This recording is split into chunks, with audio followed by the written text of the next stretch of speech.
하나님 말씀은 에베소서 5장 18절, 목사님 맞습니까? 에베소서 5장 18절, 신약성경 315면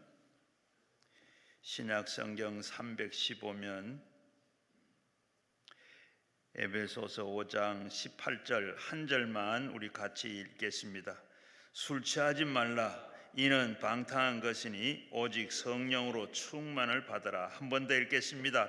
술 취하지 말라. 이는 방탕한 것이니 오직 성령으로 충만을 받으라. 아멘. 오늘 이 세 번째 우리 인천 숭이감리교회 이선 목사님께서 성령으로 승리하라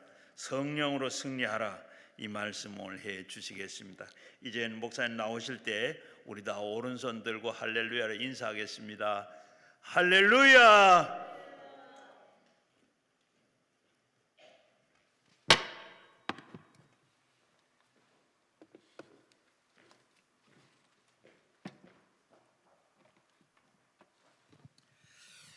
우리 다시 한번 오른손 들고 인사하겠습니다. 할렐루야.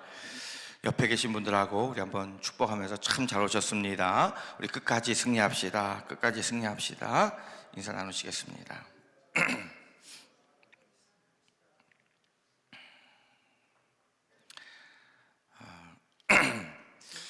제가 오늘 아침 11시 집회, 또 3시 집회, 7시 집회 이렇게 하게 되는데 이 시간까지 계신 분들 너무 감사하고 또 새롭게 오신 분들도 있을지 모르겠습니다. 적은 인원이지만 정말 하나님께서 오늘 이 시간에 주시는 말씀을 통해서 우리 모두가 하나님의 은혜를 충만히 경험하고 아버지 하나님을 만나는 귀한 시간이 되기를 주님의 이름으로 간절히 축원합니다. 오른손 다 들어보세요. 그렇게 되기를 축원합니다. 제가 오늘 아침에도 또 오후에도 제 소개를 잠깐 했습니다. 저는 아버지도 목사님, 할아버지도 목사님, 증조 할아버지도 목사님. 지금 제 아들이 지난주부터는 우리 숭이교회에 와서 청년국 전도사로 또 같이 사역을 하게 되고 이 과정을 거치게 되면 이제 저희 집안에는 5대째 목회자 가정이 되게 되죠. 하나님의 은혜고 축복인데 어떤 분들은 그렇게 얘기를 하세요. 목사님, 이렇게 부모님이 아버지가 목사님, 할아버지가 목사님, 증조 할아버지가 목사면 목사님은 그냥 가도 된다고 막 그렇게 얘기하는데 저는 그런 얘기가 저한테는 전혀 위로가 되진 않아요. 왜냐하면 제가 오늘도 오전에 말씀을 드렸지만 저는 저희 조부 이성애 목사님하고 초등학교 6학년 때까지 같은 방을 썼어요. 할아버지가 정말 하나님 사랑하고 말씀 사모하고 기도하는 분이고 말씀 읽는 분이세요. 요즘으로 말하면 이제 quiet time, 혼자서 말씀 묵상하고 이런 훈련을 하시고 또 97세 소천하기 전까지 그 한 3년 전까지는 교회에서는 베델 성서를 가르치고 또 인천 성서 신학원에서도 학생들을 가르치는 좋은 선생님으로 또 이렇게 목사님으로 그 일들을 잘 감당했어요. 근데 제가 초등학교 6학년 됐을 때 저희 어머니도 그렇고 저희 조부 이성애 목사님도 그렇고 손목이 너도 성령 받아야 된다, 성령 받아야 된다고 늘 이렇게 말씀하셨습니다. 사실은 여러분 잘 아시지만 좋은 얘기도 자꾸 몇 번 들으면 별로 이렇게 좋지 않게 들리지 않습니까? 근데 저는 그때만 해도 성령 받으라는 말이 무슨 말인지 잘 몰랐고 사실 여러분 저 철원, 강원도 철원에 가면 대한수도원이라고 있는 거 아십니까 혹시? 네, 대한수도원이 있는데 그것도 이제 저희 할아버님이 하신 거예요 처음에. 그래서 제가 초등학교 3학년 때인가 4학년 때까지는 여름 수련회를 그쪽으로 갔어요. 그래서 지금도 교회 그때 찍은 사진들이 있거든요. 근데 초등학교 제가 1학년 딱 들어갔는데 학교에서 뭐 초등학교 1학년 애들이 뭘 얼마나 하겠어요. 근데 뭐 국어 시간, 산수 시간, 미술 시간 이렇게 할 때 특별히 미술 시간에 겨울철이 되니까 뭐 성탄절 이렇게 카드도 만들고 포스터도 만들고 하지만 불조심 포스터를 그렇게 만드는 거예요. 불조심해야 된다고. 그 어렸을 때니까 선생님들이 말씀하시면 다 믿는 거잖아. 그건 다 믿고. 근데 여름에 이제 여름 수련회를 거기로 이제 철원으로 갔는데 대한수도원의 특징이 뭐냐면 이 강대상 위에 붙어있는 이 문구가 딱 있어요. 뭐냐면 재단에 붙은 불은 끄지 마라 하는 거예요. 재단에 붙은 불은 끄지 마라. 한번 해보십시다. 졸지 마시고 저 따라 해보세요. 재단에 붙은 불은 목소리가 이보다 한 10배는 커야 될 것 같아요. 이 형 하려면 힘차게. 재단에 붙은 불은 끄지 마라. 근데 제가 초등학교 1학년 나이에 그 이해를 갖고서는 이해가 되지 않는 거예요. 아니, 학교에서는 불 조심하라고 늘 그렇게 얘기하는데 왜 불을 끄지 말라고 하지? 그때 제가 그렇게 생각을 했었어요. 나중에 보니까 그 불이 아니야. 성령의 불이야. 성령의 불. 여러분, 교회에도 성령의 불이 활활 타오를 때, 여러분, 부흥의 불길이 타오르고 전도의 불길이 타오를 때 교회가 부흥하게 되는 줄로 믿으시기를 간절히 축원합니다. 우리의 메마른 심령도 마찬가지예요. 성령의 불이 타올라야 우리가 정말 하나님 바라보면서 이 나그네 같은 인생, 안개와 같은 인생길을 가면서 우리가 좌로나 우로나 치우치지 않고 오직 예수 그리스도 십자가 바라보면서 끝까지 승리하는 길을 갈 수 있는 것입니다. 동의하시는 분들만 큰 소리로 아멘. 큰 소리로 아멘.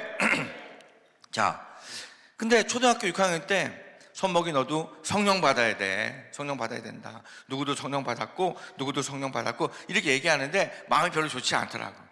그러다가 한 1년쯤 지났어요. 중학교 1학년 때 제가 중동 1회 일부 회장을 했어요. 또 목사님 아들이고 나름대로 이렇게 저는 교회는 열심히 성실하게 나갔는데 문제가 뭐였냐면 우리는 토요일 날 이제 중고등부 예배가 맞춰지고 분만 공부도 하고 레크레이션도 하고 그러면 전도사님이 꼭 불러서 한 100여 명 정도 막 기도를 시켰어요. 그때 전도사님이 이상출 전도사님이셨는데 얼마나 열심히 기도하는지. 근데 저는 그 기도에 가기 싫었어요. 여러분, 보통 성도들이 기도해야 돼요? 기도 안 해야 돼요? 대답해 보세요. 기도해야 돼요? 기도 안 해야 돼요? 기도해야 돼요. 기도하는 거 다 알고 있어. 근데 기도가 쉬워요? 어려워요? 어려워요. 기도가 얼마나 어렵냐면 우리 감리교 계통의 목사님이신 E.M. 바운스라고 하는 목사님은 그분이 직접 쓰신 책은 아니지만 그들의 제자들이 E.M. 바운스로 해가지고 책들이 많이 나와서 여러분 시중에도 많이 있습니다. 그 중에 책 제목 하나가 뭐가 있냐면은 기도는 노동이다라고 해요. 노동을 여러분 해보신 분 아십니까? 가가지고 막 삽질하고 벽돌 나르고 뭐 이렇게 계단으로 해가지고 확 올라가서 벽돌 쌓고 이렇게 하는 게 노동이에요. 몸으로 하는 운동이야. 몸으로 하는 일이 다 노동이야. 해보신 분은 알지만요, 아무리 건장한 청년들, 20대 청년들도요, 저도 20살 때 하루 가서 노동했는데 야, 걷지를 못하겠더라고. 너무 힘든 거예요 이게. 근데 50이 넘으신 분들, 60이 넘으신 분들은 잘하시더라고. 어떻게 잘하시나 봤더니 오랫동안 그걸 하다 보니까 그게 이력이 난 거야. 그래가지고 우리 젊은이들은 처음에 탁 힘은 좋은데 오래 못 가. 근데 그분들은 오래 가는 거예요. 이제 미국에서 사는 동안에 그 운동 좀 하라고 그래가지고 배드민턴을 치러 나갔습니다. 배드민턴 혹시 쳐보신 분 계시죠? 근데 가봤더니 60 넘은 70 대신 할머니들이 배드민턴 치러 많이 나오셨어요. 그래서 제가 이제 청년이니까 한번 저 할머니하고 한번 쳐보라고 해서 제가 우습게 생각하고 갔는데 야, 웬걸 저는 굉장히 잘하거든요, 운동을. 근데 이 할머니들한테는 못 따라가겠는 거예요. 그 할머니들은 배드민턴을 아주 쉽게 치시더라고요. 이렇게 손가락 이렇게 하니까 셔틀콕이 열어갖고 이쪽으로 갔다가 앞으로 떨어졌다 뒤로 갔다가 막 그러는데 저는 막 그 셔틀콕을 따라다니라고 여기 갔다가 저기 갔다가 뒤로 갔다 앞으로 갔다 막 정신이 없는 거예요. 그때 제가 깨달았어요. 아, 이게 힘만 있다고 젊다고 다 되는 게 아니구나. 요령이구나. 오랫동안 해온 구력이 있어야 되는구나. 그때 깨달았어요. 노동도 마찬가지예요. 오랫동안 일을 해보신 분들은 일 자체가 쉬운 일은 아니지만 그래도 잘 오랫동안 하는 것을 보게 됩니다. 근데 기도도 비슷해요. 기도가 결코 쉽지 않아요. 그런데 여러분, 하나님 우리에게 기도하라고 말씀하세요. 믿으시면 아멘. 한번 아멘 해보세요. 믿으시면 아멘. 근데 기도를 갖다가 우리 성도들이 해야 된다는 걸 알고 쉬지 말고 기도하라. 아무것도 염려하지 말고 기도하라. 근신하여 깨어서 기도하라. 성경에서 계속해서 우리에게 기도하라. 그렇게 강조하면 여러분 그만큼 중요하다는 거잖아요. 그 우리 성도들은 그것을 빨리 깨닫고 기도해야 돼요. 지난 가을에 우리 교회에서 붕해를 하는데 우리는 붕해를 3번 큰 붕해를 하는데 이번에 참 받은 은혜 가운데 한 가지가 기도를 저축하라는 거예요. 기도를 저축하라. 2월 달에 우리가 또 이제 우리 교회에서 붕해하는데 거기는 우리 감리교 후배 목사인 최상훈 목사님이라는 분이 오시는데 저 청량리에 화양교회라고 하는 교회를 담임하고 계세요. 교회가 처음에 갔더니 12명 정도 모였는데 지금은 청년들만 한 2,000명 정도 모이는 교회로 부흥하게 됐어요. 근데 청년들이 기도를 그렇게 많이 한대요. 근데 거기는 기도 통장을 만들어 준대요. 저금 통장처럼 기도 통장. 여러분 은행에 가서 저금을 갖다가 10,000원 하고 그다음 또 10,000원 하면 20,000원 되고 거기다 또 50,000원 하면 70,000원 되고 막 쌓여가는 거 눈에 보일 때 기분이 좋아요, 안 좋아요? 기분이 좋아요, 안 좋아요? 그 정도 갖고 안 좋죠. 거기에 막 1,000,000원, 5,000,000원, 1억, 2억 쌓이면 좋겠죠. 막 쌓이면 좋지 않아. 그 보고만 있어도 배가 부르잖아. 근데 그렇게 기도도 통장을 만들어 가지고 1분 기도하면 본인이 직접 10,000원 이렇게 쓰는 거야. 그리고 10분 기도하면 100,000원. 그러니까 하루에 2시간 이렇게 기도한다 그러면 120,000원 거기다 쓰는 거야. 그래가지고 기도 통장에 기도 시간이 거기다 착착착착착 늘어나는 거예요. 그래서 1년에 2차례 정도를 이제 기도 이렇게 대장정 이런 걸 이렇게 하나 봐요. 그래서 이번에 오셔서 이제 그런 얘기를 쭉 해주면서 우리에게 이제 붕해를 하려고 하시는데 제 얘기를 쭉 들어보니까 봄, 가을로 그렇게 하는데 한 2달 정도 이렇게 하시는 것 같아요. 근데 기도를 제일 많이 한 분, 1등, 2등, 3등 해가지고 상을 준대요. 근데 1등 하신 분이 기도를 몇 시간 했나 봤더니 시간을 모르겠고 3억 원 정도 쳤대. 3억 원. 그러려면 어떻게 해야 되느냐? 하루에 8시간씩 기도해야 된다는 거예요. 시간이 많으신 연세 드신 분들, 뭐 별일 소일거리 없고 집에만 계신 분들은 뭐 8시간 기도하는 것도 쉽지 않지만 그래도 시간 채우면서 기도할 수 있는데 그분은 누구였냐면요, 저 고려대학교에서 박사과정 가운데 있는 정말 바쁜 그런 젊은이였다는 거예요. 이런 분들이 새벽에 일어나자마자 집에서 1시간 기도하고 교회 달려와가지고 새벽기도 참여하면서 2시간 기도하고 직장 가가지고 여기 있으면서 점심때 또 1시간 기도하고 또 교회 오기 전에 또 직장에서 1시간 기도하고 교회 와서 또 2시간, 3시간 기도하고 집에 가서 또 1시간 기도하고 자고 이렇게 하면서 기도했다는 거예요. 그게 얼마나 도전이 되는지. 보통 젊은이들, 어르신들은 그래도 기도를 많이 하는데 젊은이들은 기도 오래 잘 못하거든. 지금도 새벽 기도 끝나고 또 금요 우리 숭의교회는 이제 금요 성령의 불 기도회라고 하는데 그 기도 이제 회가 딱 끝나고 나면 딱 전심으로 함께 이제 한 번 기도하고 또 한 번 기도하고 마지막 기도할 때는 오랫동안 기도하는데 그때 힘드니까 기도 탁 시작하고 불이 딱 꺼지면 그냥 막 일어나서 가시는 분들이 대부분이에요. 기도하는 거 쉽지 않아요. 어려워요. 근데 기도도 하다 보면 기도의 은혜가 있어요. 처음에는 내가 노력하고 애써야 돼. 삽질 내가 직접 해야 돼. 막 이게 시멘트 포대 또 벽돌 들고 막 나르는 거 쉽지 않아요. 근데 나르다 보면 이게 이력이 붙어요. 그러면서 그 일도 쉬워지는 것처럼 기도도 하다 보면 기도의 은혜를, 기도의 맛을 알아가게 될 줄로 믿으시기를 간절히 축원합니다. 그래서 우리 성도들은요, 무조건 구원받은 성도들은 기도의 사람들이 돼야 돼요. 기도의 사람들. 기도를 오랫동안 했어야 돼. 기도를 저축해야 돼. 저수지에, 기도 저수지에다가 물을 채우듯이 기도를 채워 넣어야 돼. 그래야지 하나님께서 어떤 일을 시작하실 때 그 기도를 통해서 일을 하신다는 거예요. 여러분, 우리가 기도를 좀 오랫동안 저축하듯이 하는 지혜가 여러분 모두에게 있어지기를 주님의 이름으로 간절히 축원합니다. 자, 오른손 들고 또 금방 또 다 오른손 들어보세요. 저는 집회할 때 꼭 이렇게 같이 협조해 주셔야지 빨리 합니다. 그렇게 되기를 축원합니다. 축원합니다. 자, 어렸을 때 6학년 때 저희 할아버님이 또 저희 어머님이 또 밖에서는 교회에서는 저희 아버님이 성령 받으라 성령 받으라 외치고 다니셨어요. 아버님이 이제는 소천하셔서 안 계시지만 붕해를 참 많이 다니셨거든요. 제가 거기 참 많이 따라다녔고 오늘 11시에 제 아내도 왔었는데 제 아내가 저랑 결혼하기 전에 9년 동안을 제 아버님 반주자로, 여기도 반주자님 너무 잘하시는데 반주자로 뭐 전 세계를 같이 따라다녔어요. 그러니까 시아버지하고 며느리하고 같이 따라다닌 거야 막. 그렇게 열심히 이렇게 했거든요. 집회 가서 늘 은혜 받아서 비슷한 말씀들을 하시는데 그 말씀이 그렇게 은혜가 되더라고요.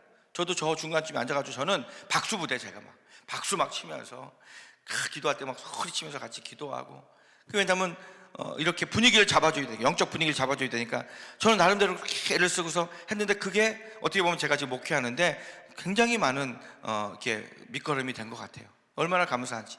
하나님의 은혜입니다. 자, 그러다가 제가 1년이 지나서 중학교 1학년이 됐어요. 중학교 1학년 때 어떤 일이 있었냐면 우리 교회에서 학생들을 위한 붕회가 있었어요.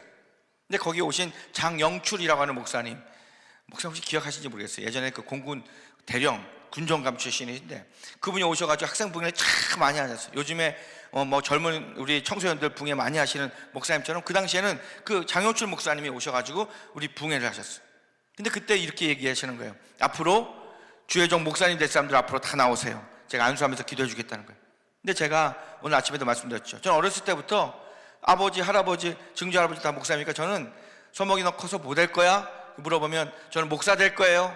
어떤 사명감 때문에 그런 게 아니라 아빠가 목사니까, 할아버지도 목사님이니까 저는 그게 좋았던 것 같아요. 그래서 목사 될 거예요. 그러니까 중학교 1학년 때 목사 될 사람들 앞으로 나오라고 하니까 그냥 나갔어요. 근데 그때 한 20-30명이 쫙 서가지고 같이 막 기도했어요. 오늘처럼 막 같이 기도했는데 중학교 1학년이니까 기도하다가 기도가 길지 못했어. 기도를 어디다가 저축한다는 걸 몰랐어. 그래가지고 기도하다가 가만히 있었어요. 근데 더 이상 기도할 게 없으니까. 근데 옆에 키 큰 선배님이, 지금 그분도 우리 감리교 목사님이 되셨는데, 선배님이 기도를 계속 하는 거야. 그래서 나도 그럼 나도 다시 기도해야 되겠다. 그래서 기도를 막 하는데 저희 아버님이 이제 담임 목사니까 같이 와서 안수를 했어요. 안수를 쫙 하는데 우리 할아버지가, 우리 어머니가 선목이 너도 성령 받아야 된다 했던 그 성령이 내게 임하시는구나 라고 하는 것을 제가 그때 경험한 거예요. 왜 아멘을 이렇게 안 하시죠? 네. 기도를 왔으면 좀 아멘 좀 해보세요. 한번 다 큰 소리로 아멘, 큰 소리로 아멘. 네, 그렇게 해가지고 되지도 않아요. 사모하는 마음을 가지고 아멘, 아멘 막 이렇게 하셔야 돼. 중학교 1학년 때 제가 성령 받았어요. 야, 이게 우리 할아버지가, 우리 어머니가 늘 말씀하셨던 성령이구나. 내 친구도 받았고, 그 친구도 받았다고 하는데 이게 바로 성령이구나. 머리부터 발끝까지 주의 성령이 내게 쫙 임하는 것을 제가 경험하게 됐어요. 여러분도 지금까지 신앙생활을 해오면서 이런 은혜와 이런 경험을 해보셨습니까? 네. 이런 거를 우리가 성령 받는다라고 하는 거예요. 성령 받는다라고 하는 거예요. 사실은 우리가 예수님 믿을 때 성령의 체험을 하게 됩니다. 성령의 세례, 성령의 세례를 받게 되는 거예요. 그때 그는 일생 중에 딱 한 번. 그러니까 여러분 예수 믿을 때 우리가 어떻게 믿게 되는지 한번 잘 생각해 보세요. 누가 권면을 했어요. 권면을 하는 것까지도 어떻게 보면 성령께서 역사하신 거죠. 근데 그 예수님을 소개를 받았는데 그분이 하나님의 아들이고 우리가 그 예수님 믿으면 우리는 구원받고 영원한 천국까지 간다라고 하는 이 믿음이 생기는 것은 우리의 힘과 노력으로 되는 게 아니에요. 공부로 되는 게 아닙니다. 성령께서 우리 가운데 세례를 주심으로 역사하여 주실 때 우리가 그 예수님을 나의 구주로 영접하고 믿는 거예요. 요한복음 1장 12절 보니까 영접하는 자 곧 그리스도의 이름을 믿는 자들에게는 하나님의 자녀가 되는 권세를 주셨다, 이렇게 말씀하고 있습니다. 큰 소리로 아멘. 여러분 그렇게 해서 예수 믿는 거 다 여러분 아시죠? 동의하시죠? 그런데 제가 오늘 전하려고 하는 말씀은 그게 아니에요. 여기 있는 대부분의 사람들은 다 그 은혜를 받고 예수 믿는 사람이 되어서 여기까지 기도하기 위해서 왔어요. 무슨 문제가 있는지 잘 모르지만 기도하러 왔어요. 또 하나님 믿기 때문에 온 줄로 믿습니다. 근데 저는 오늘 이 시간 정말 중요한 말씀을 전하려고 하는데, 오늘 본문에 보니까 술 취하지 마라, 이는 방탕한 것이니 오직 성령으로 충만함을 받으라, 이렇게 말씀하고 있습니다. 한번 따라합시다. 오직, 큰 소리로 하자니까요. 오직 성령으로 충만함을 받아야 합니다. 믿으시면 아멘. 하나님은 사도 바울을 통해서 에베소 교회 성도를 향해서 또 그 당시에 많은 초대교회를 향해서 너희가 성령으로 충만함을 받아야 된다. 누구에게? 그리스도인들에게 전한 거야. 그리스도인들에게. 여러분 성령 충만이 너무 중요해요. 이 성령 충만해야 우리가 신앙을 끝까지 유지할 수 있는 거예요. 그렇지 않으면 여러분 우리가 예수님 믿고 구원받았다 할지라도 교회는 다니지만 그 마음에 주님을 향한 마음들이 그렇게 뜨겁지 않아요. 다 메말라지는 거예요. 이스라엘이 어떻게 됐습니까? 북이스라엘은 아시리아에, 남유다는 바벨론에 포로되지 않습니까? 생각하지도 않았어요. 우리는 하나님이 지켜주시는 민족인데 우리가 어떻게 저 바벨론에게 포로가 돼 전쟁에 어떻게 여러분 그렇게 생각했어요. 이스라엘은, 유다 민족은. 그런데 웬걸 전부 다 여러분 멸망당하고 젊은 사람들, 좀 쓸만한 사람들은 전부 바벨론의 포로로 잡아갔어요. 1차, 2차, 3차에 거쳐서. 나중에 페르시아의 고레스라고 하는 왕이 나와가지고 이 사람들을 풀어주는데 1차, 2차, 3차에 거쳐서 다시 예루살렘으로 돌아온, 다 무너졌어요. 예루살렘 성전이 문이 다 불타버렸어요.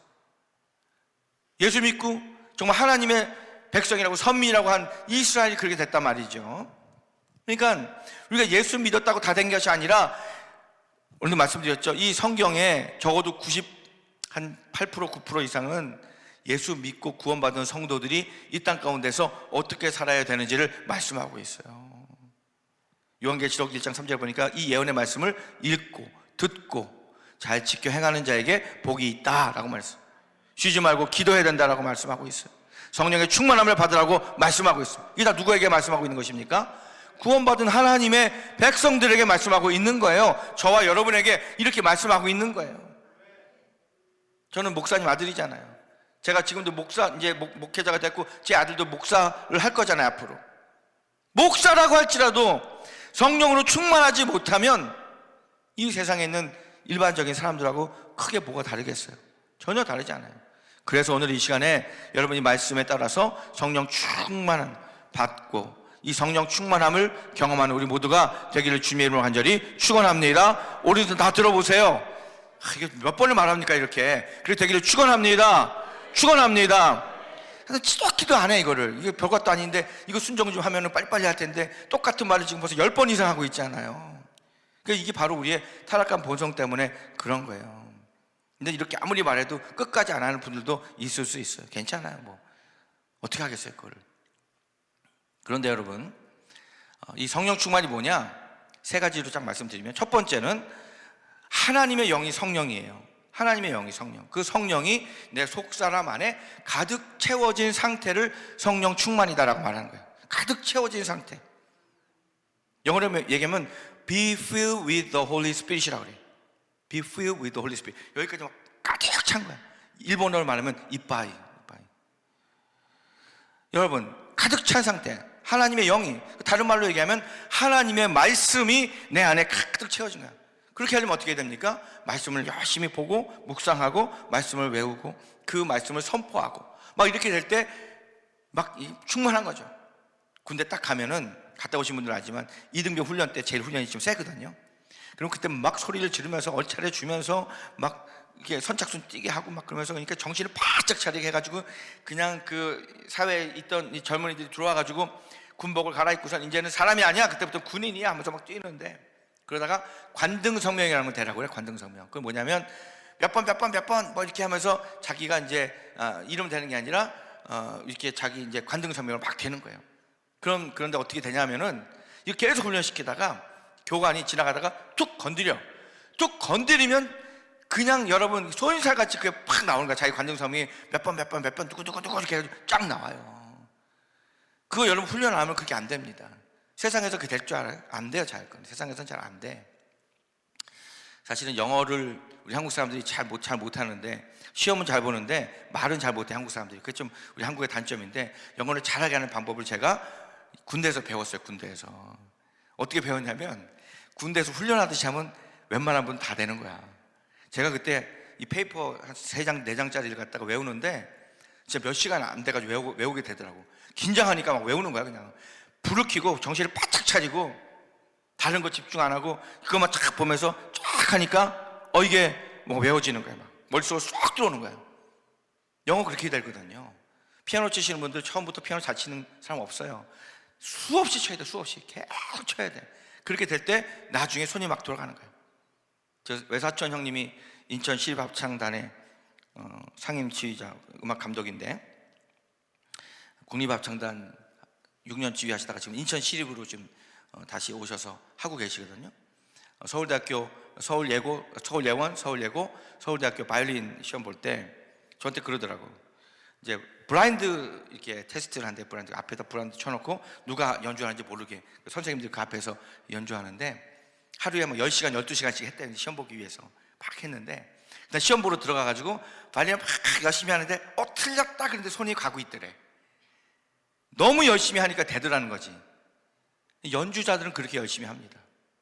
그러니까 군대에서 영어도 사실은 어떤 면에서 보면은 그렇게 막 긴장감 속에서 반복해서 하다 보면 그게 되겠구나 이런 생각이 드는 거죠. 신앙생활도 어떤 면에서 굉장히 비슷한 부분이 많이 있습니다. 오늘 첫 번째 11시 시간에 태필린 교육에 대한 얘기를 잠깐 드렸는데, 어린아이들이 만 3세부터 10년 동안 만 13세까지 모세오경 전체를 다 외우는 거예요. 그리고 만 13세가 되는 날 다 외운 애들을 향해서 바 미츠바, 말씀의 아들들이 되는 날 해가지고 축복하는 시간을 가져요. 그때 가족들과 친척들과 친구들과 막 온 동네 사람들이 와서 잘했다고 축하한다고 축의금을 내고 가요. 여러분 결혼식 때 축의금 내듯이. 그럼 가난한 집 아이들은 한 5천만 원이 모이고 좀 부자들은 2억 원, 3억 원이 모인대. 그럼 그 돈을 누가 쓰는 줄 아세요, 여러분? 부모님이 쓰는 게 아니라 만 13세 된 아이들이 그 돈을 쓴다는 거예요. 대부분 그 아이들은 그때부터 실물 경제, 주식에 많이 투자한대요. 그러니까 유대인들이 전 세계 경제를 잡을 수밖에 없는 거가 만 13세 때부터 5천만 원, 1억, 2억, 3억을 막 걔네들이 막 굴려보는 거야. 그러니 여러분 우리랑 비교가 됩니까? 전 아직도 1억 원도 만져본 적이 없는데 이거는 상대가 안 되는 거야. 그리고 독일에 살고 있던 유대인이 만약 미국으로 이사를 간다 그러면요 어딜 찾아가냐면 우리는 보통 관공서 찾아가잖아요. 근데 그 사람들은 우리로 말하면 교회, 템플로 다 간대요. 그럼 템플에는 지금 랍비들이나 서기관들이 이런 분들이 있는데 어디서 오셨습니까? 독일에서 왔습니다. 아 그러십니까? 무슨 일을 하실 겁니까? 서점 하려고요, 가게 하려고요, 또 뭐 변호사 개업하려고요. 아 그러세요? 그럼 저희가 돈을 드릴 테니까 이걸 갖고 하세요 하면서 그 사업을 할 수 있도록 이게 비용을 다 준대요. 빌려주는 게 아니라 그냥 준대요. 근데 지난 4천여 년 동안 그게 그들의 테필린 교육을 통해 나온 거거든요. 그 돈을 안 갚은 사람이 거의 없대요. 거의 없대. 갚으라고 준 것도 아닌데도 그러면 어떻게 그렇게 되느냐? 그 가게를 그 동네에 이제 새로 와서 독일에서 이사 와가지고 미국에 한 어떤 동네 그 사람이 이제 그 가게를 시작하거나 어떤 사무실을 개업하잖아요. 그러면 그 보통은 그 유대인들은 안식일을 잘 지키기 위해서 어떻게 하냐면 교회를 중심으로 사방, 팔방 1km 안에 다 산대요. 왜냐하면은 주일날은 자동차를 못 한대. 시동을 못 거는 거야. 심지어는 엘리베이터 버튼도 못 눌러요. 가스레인지 이것도 못 켜요. 그럼 어떻게 하냐면은 금요일 6시부터 토요일 6시까지가 안식일이거든요. 그러면 금요일 5시 59분에 가스레인지를 켜놔. 그리고 그걸 올리고 내리는 걸 해. 근데 끄진 않아. 그러니까 하루 동안 그렇게 지나고 안식일 끝나면 그때부터는 자유롭게 키기도 하고 끄기도 하고 이렇게 한다는 거지. 그러니까 자동차를 못 타니까 교회를 중심으로 해서 사방 1km 안에 다 사는 거야. 누가? 유대 교인들이. 그러니까 그 유대 교인들이 사는 동네에 사무실을 딱 개업하면 아 이분이 이번에 독일에서 이쪽으로 이사 오셨습니다 하면서 새 오셨으니까 그분이 잘 세팅할 때까지 도와주세요. 그러면 유대교 전체 사회가 거기 가가지고 다 팔아주고 사주고 다 한다는 거야. 그러니까 그 사업하는 분이 거기서 자립하면서 쫙 일어서는 거야.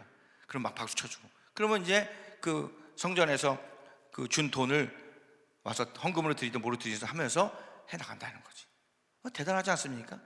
여러분 한번 여쭤볼게요. 뭐 굳이 대답을 해도 안 들리니까 교회 가까이 계세요? 교회에서 좀 멀리 사세요?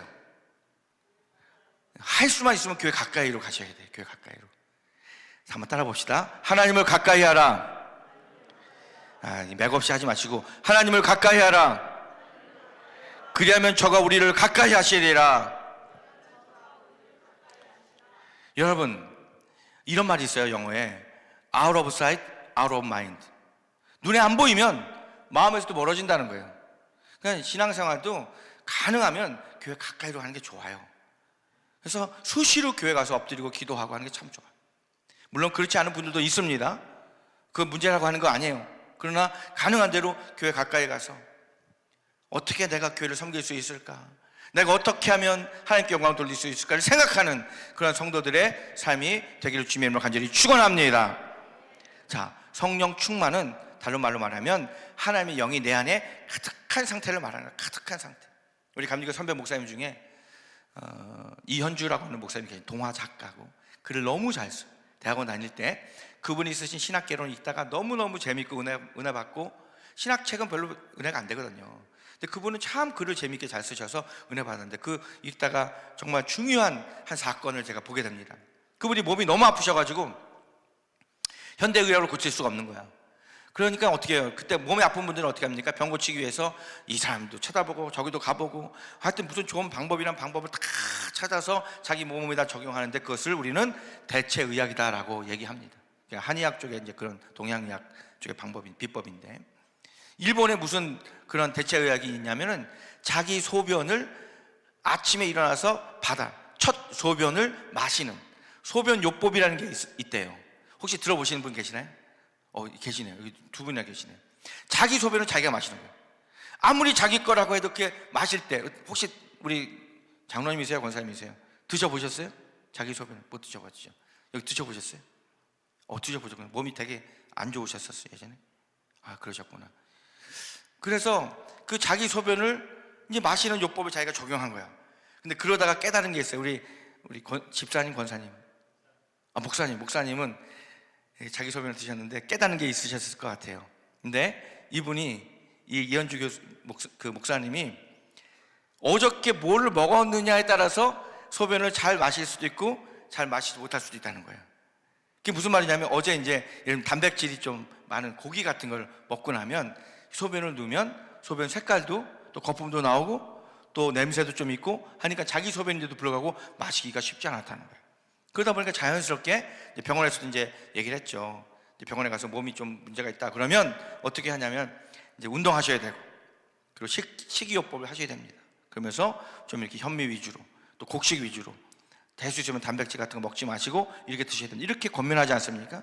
그러면서 체질을 바꿔나가면서 이 몸이 좋아지는 그런 경험들을 우리 많은 현대인들이 하고 있습니다. 그러니까 이 이현주 목사님은 본인 스스로가 자기 소변을 마셔야 되니까 그걸 깨닫게 된 거예요. 그래가지고 그 전날 뭐를 먹을까가 결정이 되는 거야. 그래가지고 이렇게 곡식 위주로 식단을 바꾸고 야채 위주로 하다 보니까 아침에 일어나서 소변을 탁 넣는데 맑고 깨끗하고 냄새도 없는 그 소변이 탁 나오니까 쫙 마시고 그렇게 했다는 거죠. 그때 제가 깨닫는 게 있어요. 내 몸이라고 하는 것은요, 지난 2년이나 3년 동안 먹은 그 물질이 내 몸에 축적이 되면서 쌓이는 거예요. 그래서 대부분의 성인병은 음식으로 오는 그러한 문제가 굉장히 큰 거죠. 당뇨라든지 또는 혈압이라든지 콜레스테롤, 이거 다 음식으로 오는 그러한 문제가 결국에는 쌓여서 내 몸의 병으로, 증상으로 나타나게 되는 것입니다. 그래서 그때 깨달았어요. 그렇구나. 이게 몸으로 들어오는 게 너무 중요하고, 그 들어온 그 음식이 내 몸을 이루고 있는구나라고 하는 것을 깨닫게 됐죠. 근데 여러분, 이걸 한 단계만 더 이렇게 생각해 보면, 입으로 들어오고 입으로 먹는 것만, 여러분, 우리가 음식만 내가 먹는 게 아니라 눈으로 보는 것도 내가 먹는 거고요, 귀로 듣는 것도 내가 먹는 거예요. 이거는 어떻게 보면 우리의 마음, 우리의 생각, 우리의 영을 주관하고 있다는 거죠. 어떤 사람을 만나서 어떤 얘기를 듣냐가 너무 중요해요. 성령으로 충만한 사람은 하나님의 말씀을 우리가 듣고 말씀으로 내 이 속사람을 가득 채워나는 상태를 바로 우리는 성령 충만이다 라고 말씀할 수 있는 것입니다. 우리가 이렇게 여러분 하나님의 말씀으로 내 이 빈 속사람을 가득 채워나가는 은혜가 넘치기를 주님의 이름으로 간절히 축원합니다. 오른손 들고 큰 소리로 아멘. 자, 두 번째, 이 성령 충만의 또 굉장히 중요한 특징 중에 하나는 뭐냐면 ING라고 하는 거예요. 계속되는, 계속. 성령 세례라고 하는 것은 평생에 한 번 탁 성령께서 오셔서 나로 하여금 예수님을 나의 구주로 영접하게 해주시고 믿게 해주시는 그 은혜가 있다고 한다면, 성령 충만은 하나님의 영이 내 안에서 계속 있어야 된다는 것을 말씀하고 있는 거예요. 그래서 에베소서에서 말씀하고 있는 성령으로 충만함을 받으라 라고 하는 것은요, 날마다 매일매일 끝까지 성령으로 충만해야 된다라고 하는 것을 말씀하고 있습니다. 할렐루야. 그리고 끝으로 세 번째 한 개 더 소개하자면, 그것은 바로 성령님의 지배하심 가운데 살아가야 된다는 거예요. 성령님의 지배하심.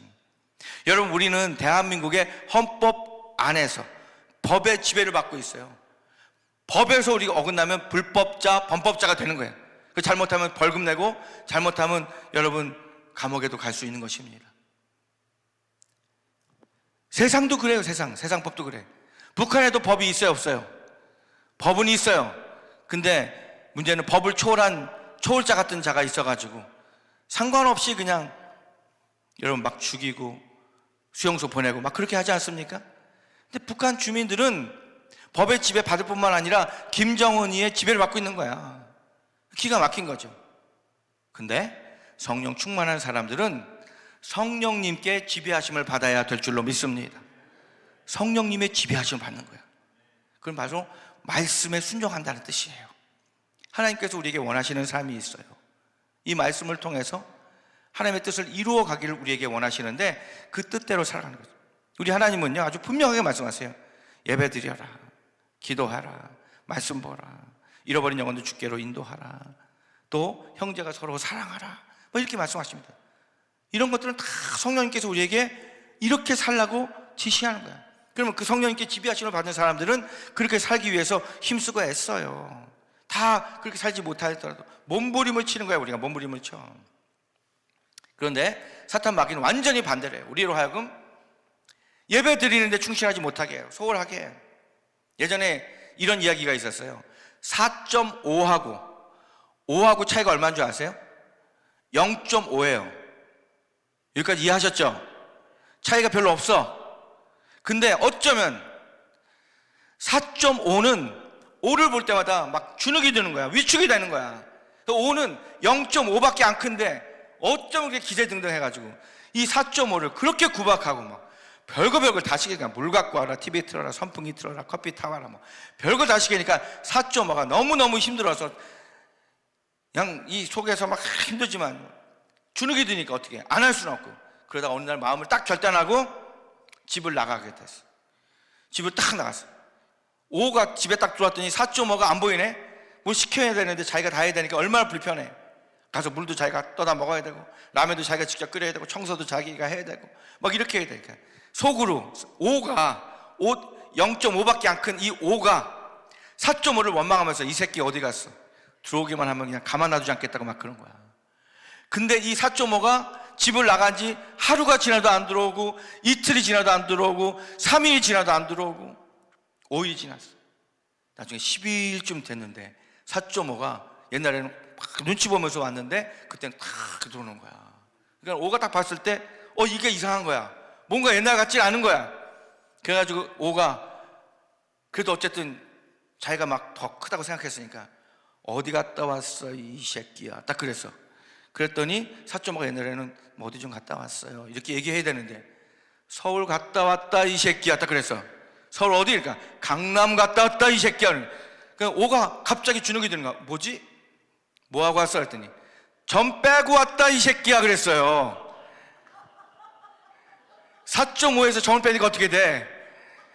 45가 되잖아. 이 강남 그 새끼도 근데 이해가 안 되나 보네. 저 강남 가면은요 성형외과가 무지 많아요. 그래서 이 4.5가 마음 먹고서는 집을 나가가지고 점을 빼버리고 온 거야. 제가 이 이야기를 만들어가지고 막 보급을 하기 시작했어요. 그랬더니 가끔 어떤 목사님들이 이야기를 하시더라고요. 근데 좀 재미없게 하시더라고. 사실은 이 이야기도 저는 어디서 듣고 한 거죠, 사실은. 근데 제가 그걸 이제 차용해가지고 그때 제가 은혜 받았는데, 왜 은혜 받았냐면 우리 그리스도인들이 비슷해. 여러분, 우리가 예수님의 이름에 능력이 있음을 믿습니까? 예수님 한 분이면 충분합니다. 예수님 한 분이면 만족합니다. 세상에 부귀영화 필요 없는 건 아니지만 그것보다 예수님이 훨씬 더 좋아요. 이렇게 하면서 예수 믿었잖아 우리가. 근데 열심으로 말씀 보고 기도하고 예배하고 찬양하고 주께서 우리에게 부탁하신 일들을 잘 감당하며 살아야 될 우리들이, 여러분 이 세상 가운데 공중권세를 잡고 있는 사탄 마귀에게 여러분 넘어지고 쓰러지다 보니까 예배도 소홀히 되고 성경 말씀도 소홀히 하고 또 주 안에서 서로 사랑하라고 하는 것도 하지도 않고, 교회 안에서 왜 이렇게 싸움이 많을까? 그거는 진짜 예수 믿는 사람들이 아닐 정도로 막 그런 일들이 많이 생겨요. 그러다 보니까 여러분 45의 인생을 살아가야 될 그 45가 하나님과의 관계가 다 깨어지고 하나님께 집중하지 못하는 가운데 사탄 마귀가 들어와서 우리 인생 가운데 점 하나 딱 찍고 도망가고 사라지고 나니까 45의 인생이 4.5의 인생을 살아가더라라고 하는 것이지. 그런 사람들이 얼마나 많은지 몰라요. 그래서 오늘 이 시간에 이 말씀을 들으면서 성령 충만함을 사모하시고 성령 충만을 회복하셔서 여러분 남은 인생 정말 하나님의 나라와 영광을 위해서 힘차게 살아갈 수 있는 우리 모든 성도들이 꼭 되시기를 주님의 이름으로 간절히 축원합니다. 오른손 다 드시고 축원합니다. 제가 지금 여기다 이거를 넣어놓고선 계속 찾고 있는데 못 찾고 있어요 지금. 자, 이제 4가지 정도 제가 더 말씀드리고 마치려고 합니다. 사실은 우리가 성령 충만 받으라 라고 했을 때 여기서 오해가 생겨요. 무슨 오해가 생기냐면 성령 충만은 어떤 상태를 말하는 거지 어떤 물건이 아니잖아요. 물건은 던지고 받을 수가 있어요. 야구공도 던지면 받을 수 있고 축구공도 던지면 받을 수 있는데, 성령 충만은 그러한 존재가 아니지 않습니까? 성령 충만은 바로 하나님의 영이 내 안에 가득한 상태, 또 성령님의 지배하심을 받고 있는 상태, 또 성령 충만을 우리가 계속해서 유지해 나가는 그 상태를 성령 충만이라고 하는데, 그러면 성경에서는 언제 성령을 받았는가 우리 좀 찾아볼 필요는 있다라고 생각을 하게 됐어요. 그래서 제가 한 4군데 정도를 함께 좀 찾아보고자 합니다. 자, 성령이 언제 우리에게 오셨는가, 뭐 많이 있는데 사도행전 10장 44절 말씀해 보니까 한번 띄워주시면 한번 같이 읽으면 좋을 것 같습니다. 사도행전 10장 44절 말씀 같이 한번 읽어보도록 하겠습니다. 사도행전 10장 44절 제가 보내드렸는데 아직 안 간 것 같아요. 제가 한번 여러분들 성경 한번 찾아보시면 좋겠습니다. 사도행전 10장 44절입니다. 떴어요? 네, 베드로가 다 같이 시작. 베드로가 이 말을 할 때에 성령이 말씀 듣는 모든 사람에게 내려오셨다, 이렇게 말씀하고 있어요. 자, 베드로가 이 말을 할 때 이 말이 무슨 말씀입니까? 오늘 같은 설교 말씀이에요. 예수님을 믿어야 구원받습니다 라고 하는 복음의 메시지를 베드로가 누구의 집에 가서 전했느냐? 로마의 백부장 고넬료라고 하는 사람의 집에 가서 이 말씀을 전했어요. 쉽게 말하면 작은 붕괴를 연 거예요, 그 집에서. 근데 사실 베드로가 거기에 가기 전까지 일들이 있었어요. 하나님께서 기도하는 사람, 사도행전 10장에 보니까 이 고넬료에 대해서 소개하는데 이렇게 소개합니다. 고넬료는 경건하여 온 지방과 더불어 하나님을 경외하며 백성을 많이 구제하고 하나님께 항상 기도하는 사람이었다, 이렇게 말씀하고 있어요. 다시 말해서 고넬료는 예수님을 잘 믿는, 정말 하나님을 사랑하는 그러한 사람이었어요. 이방인임에도 불구하고. 그러다 보니까 하나님께서 그의 기도 가운데 나타나셔서 너 저기 요바에 있는 베드로가 그곳에 지금 있는데, 머물고 있는데 그분을 모셔다가 부흥회를 하라 하는 거예요. 부흥회를 하라. 오늘날 같으면 뭐 전화도 할 수 있고 또 이렇게 인터넷 같은 데 찾다 보면은 이렇게 인터넷 설교 들어보면서 이 목사님 좀 좋은 것 같다 그러면서 이렇게 모시잖아요. 그렇게 모시잖아요. 제가 작년에도 어느 순복음교회 이제 강사로 가게 됐는데, 저 어떻게 부르셨어요? 저를 어떻게 알고? 그랬더니 제가 미국에 뉴욕에 가서 이제 말씀 집회하는데 그 교회에서 띄워놓은 영상을 보게 되셨대요, 목사님이. 그래서 그 보고서 은혜 받았다고 불러주셔서 갔거든요. 근데 2000년 전에 무슨 그런 게 어디 있겠어요? 하나님께서 역사하셔가지고 베드로를 모시다가 부흥회를 하라는 거야. 근데 베드로는 막상 또 이 고넬료 이 백부장 집에 가려니까 이 걸리는 게 뭐가 있냐면은, 베드로는 유대교인이잖아요. 유대인이란 말이야. 근데 이방인과는 섞일 수가 없어. 같이 밥 먹는 것도 그래. 거기다가 또 주의 일을 감당하는 사도기 때문에 굉장히 눈치가 많이 보여. 그런데 말씀해 보니까 하나님께서 그에게 보자기 비유를 막 환상을 보여주면서 가도 된다, 이렇게 해서 베드로가 고넬료 집까지 가게 됩니다. 우리 숭의교회 그 신방을 이제 하게 되는데 가끔 하거든요. 근데 지금도 나오시는 우리 교회 권사님이신데, 그 당시에 무슨 일을 하셨냐 하면 스탠드바를 하셨어요. 스탠드바는 뭐냐면 술을 파는 가게예요. 술을 파는 가게. 근데 저를 초청해서 목사님 오셔서 신방해 주세요. 그래서 그때 우리 지역 목사님하고 전도사님하고 저하고 셋이서 갔어요. 밤에는 안 갔죠. 밤에는 일해야 되니까. 낮에는 다 이렇게 평범하니까 그래도 갈까 말까 고민하다가 그때 갔더니 스탠드가 이렇게 4개가 있고 거기 아가씨들이 4명이 서가지고 앉아가지고 술을 갖다가 남자들 오면 따라주면서 막 얘기하면서 술 더 팔고 안주 더 팔고 하면서 거기서 수익이 생기면 우리 권사님이 그 수익을 다 이제 받아가지고 그걸 갖고 이제 수입을 하는 그런 일을 하고 있었단 말이에요. 그래서 제가 그때 가가지고 신방을 했다는 건 기억나지만 그때 가서 무슨 말씀을 전하고 무슨 기도를 했는지 기억은 하나도 안 나. 결과는 어떻게 됐느냐? 그 집이 다 망했어. 그래서 그 권사님은 지금도 사실은 어렵게 사세요. 근데 저는 그게 맞다고 봐요. 그 일을 하나님께서 막으신 거죠. 하지 말라고 하신 거지. 저희 조부 할아버님이 강릉중앙교회가 훨씬 큰 교회였는데 거기서 이 인천으로 오게 된, 아까 이유를 얘기를 못한 것 같은데, 그 교회 안에 집사님인가 권사님인가가 계셨는데 그 집안은 대대로 내려오는 이제 막걸리를 만드는 주조 공장을 하시는 거야. 아버지, 할아버지 때부터 쫙. 그러니까 그 교회를 다니면서 신앙을 가졌지만 그 일은 본인의 생업이잖아요. 근데 저희 할아버님은 아주 그 당시만 해도 그 목사님들이 좀 이렇게 올고 드셨잖아요. 올고 드셔가지고 그만두셔야 됩니다. 이렇게 하다 보니까는 그거를 그만둘 수가 있나? 여러분 지금 하고 있는 직업을 갖다가 그만두라고 하면은 그만둘 사람이 몇 명이나 있겠어요.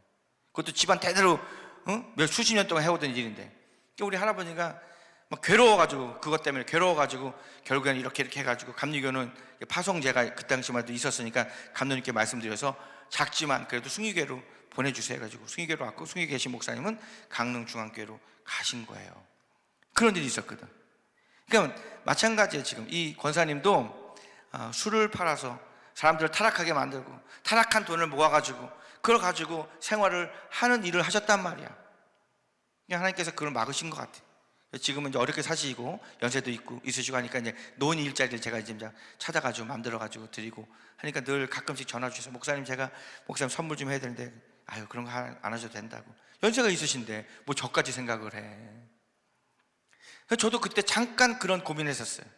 근데 이 당시에 베드로는 이 고넬료의 집에 가는 것에 대해서 정말 걱정했었어요.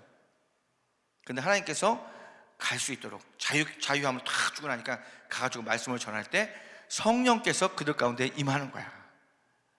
근데 누구에게 성령이 임했는가 봤더니 한번 따라 합시다. 말씀 듣는, 여기 보면 말씀 안 듣는 사람들이 많은 것 같아요.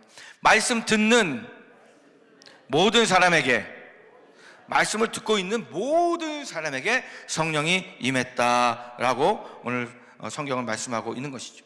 그러니까 성령이 언제 임하는가 봤더니 말씀을 들을 때, 말씀 안에 거할 때 여러분 성령이 우리에게 임한다는 사실이에요. 그러니까 성경 말씀을 사모해야 돼. 자, 오늘 낮에도 말씀드렸지만 이 성경은 읽는 책이 아니라 듣는 책이다. 한번 따라합시다. 성경은 큰 소리로 읽는 책이 아니고 듣는 책입니다.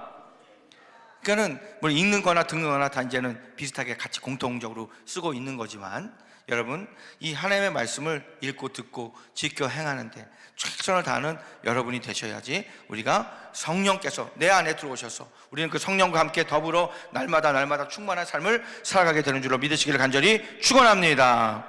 자, 두 번째는 기도예요. 기도. 누가복음 11장인데 같이 한번 찾아서 한번 읽어보겠습니다. 누가복음 11장 13절인데요 13절 다 같이 한번 누가복음 11장 13절 너희가 악할지라도 시작 너희가 악할지라도 좋은 것을 자식에게 줄 알거든 하물며 너희 하늘 아버지께서 구하는 자에게 무엇을 성령을 주시지 않겠느냐 하시니라. 누구에게 성령 주신다고요? 구하는 자에게. 한번 해보세요. 구하는 자에게. 자, 이전에 어떤 사건이 있었냐면 그 한 마을에 두 친구가 살고 있었어요. 한 친구가 어떤 일이 있어서 오랫동안 여행을 갔다가 며칠 만에 돌아왔는데 밤늦게 돌아왔어. 너무 배가 고픈 거야. 근데 음식은 없어. 지금 같으면 냉장고 같은 게 있어. 음식이 냉장고에 이렇게 보관되면서 음식을 상하지 않게 먹을 수가 있지만 2000년 전에 그게 안 되는 거죠. 그래서 어떻게 했냐면 옆집에 마침 친구가 살고 있어. 그래가지고 친구 집에 가가지고 두드렸어. 처음에는 잘 못 듣고 못 나온 거야. 계속 두드렸어. 여기 그 말씀이 뭐가 나오고 있는지 아세요, 여러분? 구하라 주실 것이요, 찾으라 찾을 것이요, 문을 두드리면 열릴 것이니. 할렐루야. 그 말씀이 여기 나오는 거예요. 다시 말해서 이 친구가 여기 8절에 보니까 이렇게 말씀하고 있어요. 내 벗이 여행 중에 내게 왔으나 내가 먹일 것이 없노라 하면, 그렇게 하면서 이렇게 말씀합니다. 8절에 내가 너희에게 말하노니 비록 벗됨으로 인하여서는 일어나서 주지 아니할지라도, 내가 친구기 때문에 일어나서 먹을 걸 주는 게 아니라 그 간청함을 인하여 일어나 그 요구대로 주리라, 이렇게 말씀하고 있는 거죠. 그러니까 여러분 때로는 우리가 기도할 때 이렇게 정말 매달리시지 간청하는 기도 또는 강하게 청한다 해서 강청 기도를 할 필요도 있습니다. 여러분 오늘 말씀드렸죠. 여러분 하는 모든 기도는 그게 의로운 기도든 또 의롭지 않은 기도든 우리 하나님은 다 들으세요. 믿으시면 아멘. 왜냐하면 하나님은 전지전능하시니까 무슨 기도는 다 들으실 수 있잖아. 그리고 모든 기도에 다 응답하시는데, 응답하시는 그 방법이 우리 생각하고 다른 거야. 우리 뜻하고는 달라. 우리는 이렇게 주세요, 주님 이거 주세요 하고 기도하는데 하나님 이거 안 주시는 거지. 그리고 이거를 주시는 거야. 나는 원하지 않는데. 근데 이게 더 우리에게는 필요한 거예요. 할렐루야. 그래서 겟세마네 기도가 그거예요. 예수님도 십자가 지시기 전에 너무 힘드시고 고통 가운데 계시다 보니까 할 수만 있으면 이 잔을 내게서 지나가게 해달라고 기도하시잖아. 근데 곧바로 예수님은 어떤 기도하십니까? 하지만 나의 원대로 마옵시고 아버지의 뜻대로 되기를 원하나이다, 이렇게 했단 말이에요. 여러분, 오늘 이 기도원에 와서 기도하실 때 모든 기도 다 하셔요. 그러나 할 수 있는 대로 여러분 주님 원하시는 기도를 하셔야 되고, 또 우리 하나님은 여러분의 기도를 들으시고 응답하시는데 하나님의 뜻이 여러분을 통해서 이루어지도록 응답하시는 줄을 믿으시기를 간절히 축원합니다. 그래서 기도해야 될 의무가 있는 거야. 기도할 이유가 너무나도 충분한 거야. 우리 기도하면 하나님 다 들으시니까. 사실은 기도 안 해도 하나님 이미 다 알고 계셔. 우리의 기도를 이미 다 알고 계시단 말이야.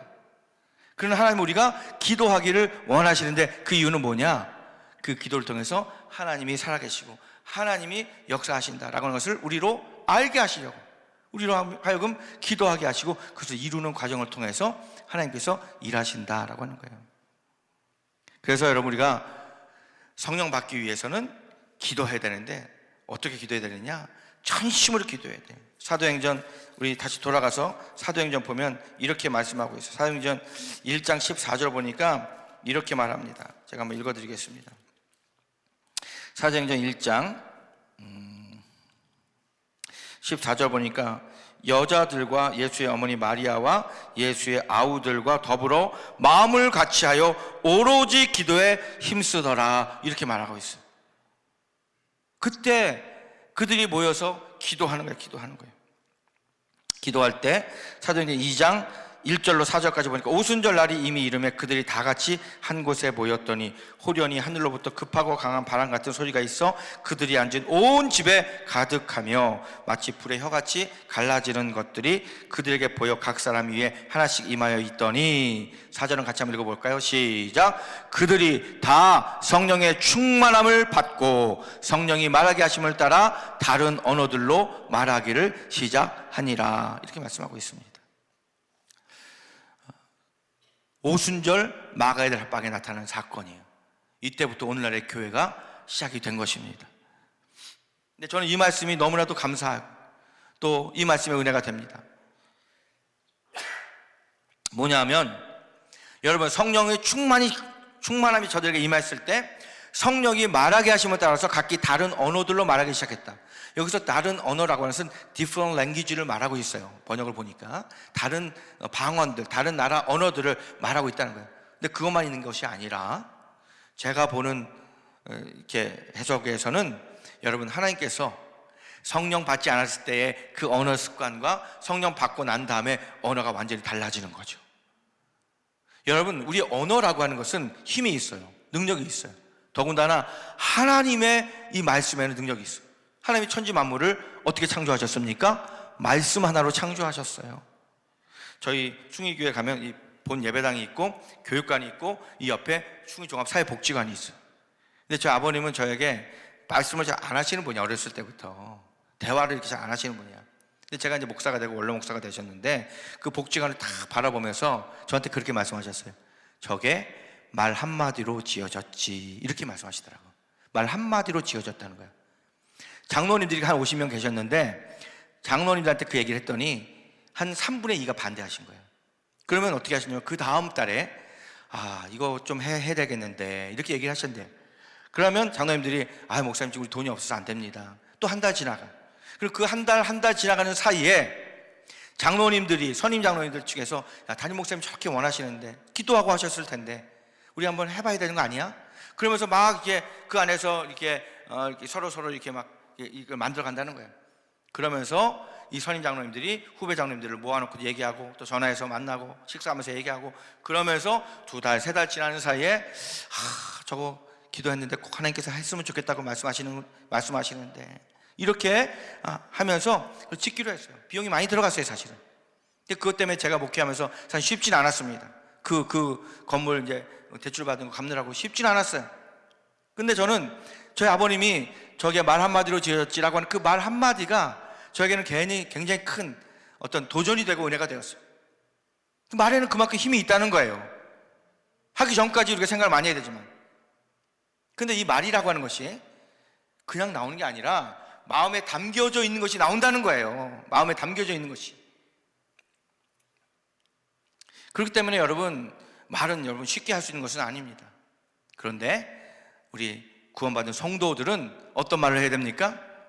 생명을 살리는 말을 해야 돼. 죽이는 말이 아니라. 아멘 좀 하십시다. 예? 예? 아멘 하셔야 돼. 이것도 여러분 영적인 좋은 습관이에요. 습관이라고 이게. 여러분 체육관에 가끔 가시는지 모르겠어요. 미국에는 체육관이 되게 많고 한국에도 요즘에는 뭐 각 구마다 다 체육관이 생겼는데 체육관에 매일 가서 구경만 하고 돌아오면 그 사람은 건강해질 수가 없어. 가서 힘들어도 땀을 흘리면서 뛰어야 돼. 이게 몸을 거기 갖다가 맡겨야 돼. 그래야지 근육이 붙고 또 땀이 빠지면서 콜레스테롤이 빠져나가고 이렇게 되는 거예요. 건강한 몸으로 몸이 변하게 되는 것입니다. 할렐루야. 이거를 1달, 2달, 3달 막 하게 되면 몸이 달라지는 걸 여러분들이 느끼실 거예요. 영적인 일도 마찬가지예요. 오셔서 그냥 가만히 말씀만 듣고 그냥 말씀 탁 듣다가 그냥 잊어버리고 가면 안 되고 그 말씀 탁 붙잡고 내 삶에 적용하기 시작하면 영적인 근육이 붙어간다니까요. 할렐루야. 달라져야지. 예배를 드리고 나가면서는 내가 여기서 요만큼 올라가고 여기서 또 요만큼 올라가고 조금씩 나아져야 되는 거예요. 그래서 제가 오늘 낮에도 말씀드렸죠. 이혼하고 싶은 사람들, 갈라서고 싶은 사람들 절대로 예배 드리면 안 된다. 기도도 하지 마라. 성경도 보지 마라. 성경 보다가 기도하다가 은혜 받으면 이혼할 거 안 하고 다시 합친다. 말씀드렸습니다. 무슨 말인지 모르시는 것 같아요.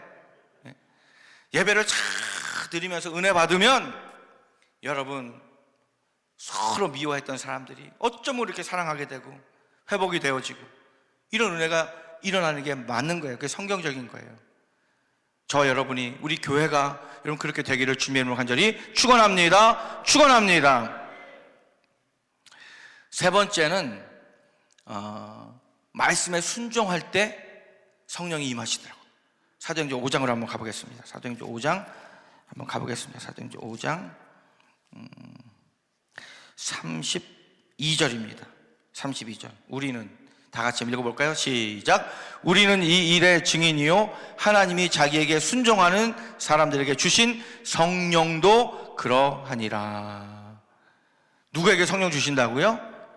하나님이 자기에게 순종하는 사람들에게 성령을 주신다는 거예요. 순종하는 자에게. 요 얘기만 하고 마칠게요. 사실은 8장에 가면 안수할 때 그 성령이 임하거든요. 저는 안수 받을 때 성령 받았거든요. 우리 감리교 선배 목사님 중에 유기성이라고 하는 목사님이 계십니다. 이 목사님이 부산에서 목회하실 때, 부산은 감리교가 별로 없어요. 근데 그 목사님은 부산에 가서 목회하면서 감리교사는 처음으로 1000명을 돌파하셨어요. 교회가 부흥한 거예요. 근데 그 교회는 그 당시에 목사님께서 젊었을 때인데 목회하실 때 매 주일마다 전도했대요. 여러분, 전도 누가 하죠? 일반적으로 전도를 누가 하냐면 성령 충만한 사람들이 전도하는 거예요. 근데 거기는 전 교인이 다 했어. 성령 충만하든 안 하든 장로님, 권사님, 집사님 뭐 다 전도했죠. 그러니까 주일날 교회 와서 예배 드리고 예배 마치면 식사하고 커피 마시고 좀 성도들하고 좀 얘기하다가 집에 가면 참 좋겠는데 그 교회는 매 주일마다 전도하는 거야. 그러다 어느 날 여름인데 장마철이야. 장마철인데 비가 얼마나 많이 오는지 토요일날 목사님이 걱정이 되는 거야. 내일 어르신들 오시기 좀 쉽지 않을 텐데 걱정이 됐다는 거예요. 아침 일찍 나가서 성도님들을 그 교회 문 밖에서 기다렸대요. 근데 보통 우리 한국교회 성도님들은 여러분처럼 잘 웃질 않으세요. 그러니까는 뭐 이제 우리 교회 이제 목사님이 강대상 올라가서 항상 우리 웃으면서 은혜 받으십시다. 그리고 옆에 분들하고 막 웃으면서 은혜 받으십시다. 이렇게 인사 나누면서 그때 잠깐 웃고 또 다시 얼굴이 예전으로 돌아가. 근심과 걱정과 온갖 고민이 가득한 얼굴로 탁 변하잖아. 근데 그 교회도 그랬던 거지. 근데 웬걸 비가 그렇게 오는데 이분들이 우산을 쓰고 비를 맞으면, 우산을 써도 비가 많이 오면 다 맞잖아요. 근데도 그 권사님들, 그렇게 인상을 팍팍 쓰고 온갖 근심과 걱정과 염려로 가득했던 그 권사님들이 막 웃으면서 오는 거야. 웃으면서. 그러니까 목사님이 이상한 거지. 아니 비가 이렇게 오는데 저 연세 드신 권사님이 어떻게 이렇게 웃으면서 성도들하고 권사님 막 그러면서 오는 거야. 이상해. 다 올 때까지 왜 그런가 가지고 왔어. 근데 목사님들 가까이 와가지고 이 권사님들이 목사님한테 인사하면서 딱 이러는 거야. 목사님 오늘은 전도 안 나가죠? 그랬어. 그러니까 그 얘기가 저는 너무나도 마음에 와닿는 거야. 얼마나 전도가 힘들면 오늘 비가 이렇게 많이 오니까 오늘은 예배 드리고 집에 가가지고 빈대떡이나 부쳐 먹어야 되겠다, 이 생각을 하신 거지. 유기성 목사님은 제가 볼 적엔 참 기도하시는 분인 것 같아요. 그분은 이제 예배 들어가기 전에 기도하고 들어가셨어요. 설교 은혜를 잘하고 광고하는 시간에 오늘 비가 너무 많이 와서, 그 목사님은 굉장히 인격적이시거든요. 막 화내는 것도 별로 없고 막 그렇게 하셔요. 그런데 여러분이 오늘 비가 너무 많이 와서 저도 비가 오는 날이기 때문에 오늘은 좀 전도를 쉬고 집에 다 돌아가셔서 가족들하고 좋은 시간 가지시고 우리 다음 주에 뵙겠습니다, 이렇게 하고 싶은데, 제가 이제 예배 들어가기 전에 그 얘기를 들었으니까 하나님께 기도했는데 하나님은 참 희한하죠. 그래도 전도 나가라 이러더래요. 하나님이 그런 분이야. 여러분, 사람들은요 아주 나이스하고 친절하고 이렇게 해야 된다고 생각하는데 그렇지 않으신 거야. 전혀 다른 얘기를 하시는 거예요. 그러니까 성도들이 입이 대빨 나왔어요. 야, 오늘 같은 날은 좀 집에 가게 해주시지 뭘 목사님 또 저렇게까지 하시나. 그래도 한국 성도들도 착하니까 목사님 말씀에 순종하는 거야. 순종. 뭐 했다고요? 큰 소리로 뭐 했다고요? 순종했어. 그래서 둘둘씩 짝을 지고 가가지고 이제 전도를 하러 갔는데, 요즘에는 그렇게 못했는데 예전에는 아파트 문을 두들길 수는 있었잖아. 근데 요즘에는 아예 들어가지도 못하잖아요. 근데 문을 두드리면, 예전에는 막 해가 잘 나고 막 날씨가 맑을 때는 집에 아무도 없어. 다 놀러 나가서. 근데 그날 비가 너무 오니까, 장마철이니까 이분들이 다 집에 있는 거야. 그래서 두들기니까 누구세요? 근데 부산 제1교회에서 나왔습니다. 옛날 같으면 아유 저 필요 없어요, 가세요 이러는데, 비를 홀딱 맞고 이분들이 왔으니까 뭐 왜 왔나 궁금해가지고 문 열어줬어. 근데 비를 쫙 맞고 어쨌든 막 우산 써도 막 비가 맞고 있는데 덜덜덜 떨면서 저희들 전도하러 나왔습니다 이러니까, 또 한국 사람들은 또 정이 있잖아. 다 그런 건 아니지만. 그래서 어쨌든 이분들 들어오시는 권사님 들어오세요. 누구세요? 그러니까 저희는 부산 제1교회 나가는 권사들인데요, 저도 예전에 청년 때는 예수 안 믿었어요. 우리 가족 가운데 예수 믿는 사람들 아무도 없었어요. 그러다가 친구를 통해서 이렇게 저렇게 해가지고 예수 믿고 지금 너무나도 주님 안에서 행복한 삶을 살고 있습니다 라고 하면서 복음을 막 전한 거야. 그러면서 여름이니까 뭐 옥수수도 갖다 주고 수박도 갖다 주고 그래서 먹으면서 전도하고 간증하고 그러면서 그들을 주께로 인도했다는 거예요.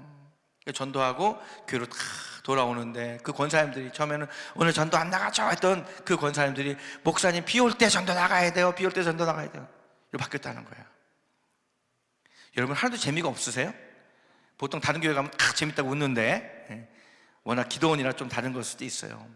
근데 기도원에 와서도 들을 말씀을 들으셔야 돼. 여러분, 하나님의 어떠한 분인지, 하나님의 뜻이 무엇인지를 잘 알아야 돼. 우리가 성령 충만 받아서 날마다 하나님의 은혜 가운데 살아가기를 우리 주님이 원하십니다. 누구에게 성령을 주시는가 봤더니 하나님 말씀에, 하나님의 뜻에 순종하는 자에게 성령을 주시더라. 할렐루야. 자, 보세요. 말씀을 들을 때 성령 받았어. 또 집중해서 성령님 달라고 기도할 때, 성령님 내게 와달라고 기도할 때 성령님이 그들에게 임했어요. 구하라 주실 것이요, 찾으라 찾을 것이요, 문을 두드리면 열릴 것이다 라고 말씀하셨어요. 또 하나님의 말씀에, 그 뜻에 순종할 때 성령이 그들에게 임했다라고 하는 거예요. 그래서 그 성령님과 더불어 날마다 말씀 보면서, 기도하면서, 전도하면서, 또 주 안에서 서로 교제하면서, 또 주의 영광을 위해서 힘을 쓰고 애를 쓰며 교회를 섬기면서 끝까지 성령 충만함으로 승리하는 오늘 이 시간에 이곳에 나온 우리 모두가 되기를 우리 주 예수님의 이름으로 간절히 축원합니다. 끝으로 마지막으로 그렇게 되기를 축원합니다. 축원합니다. 하나님 감사합니다. 오늘 금요일 강남 금식기도원 7시 시간, 정말 오시기 힘든 시간임에도 불구하고 하나님 우리를 이곳에 보내주신 데는 이유가 있음을 믿습니다.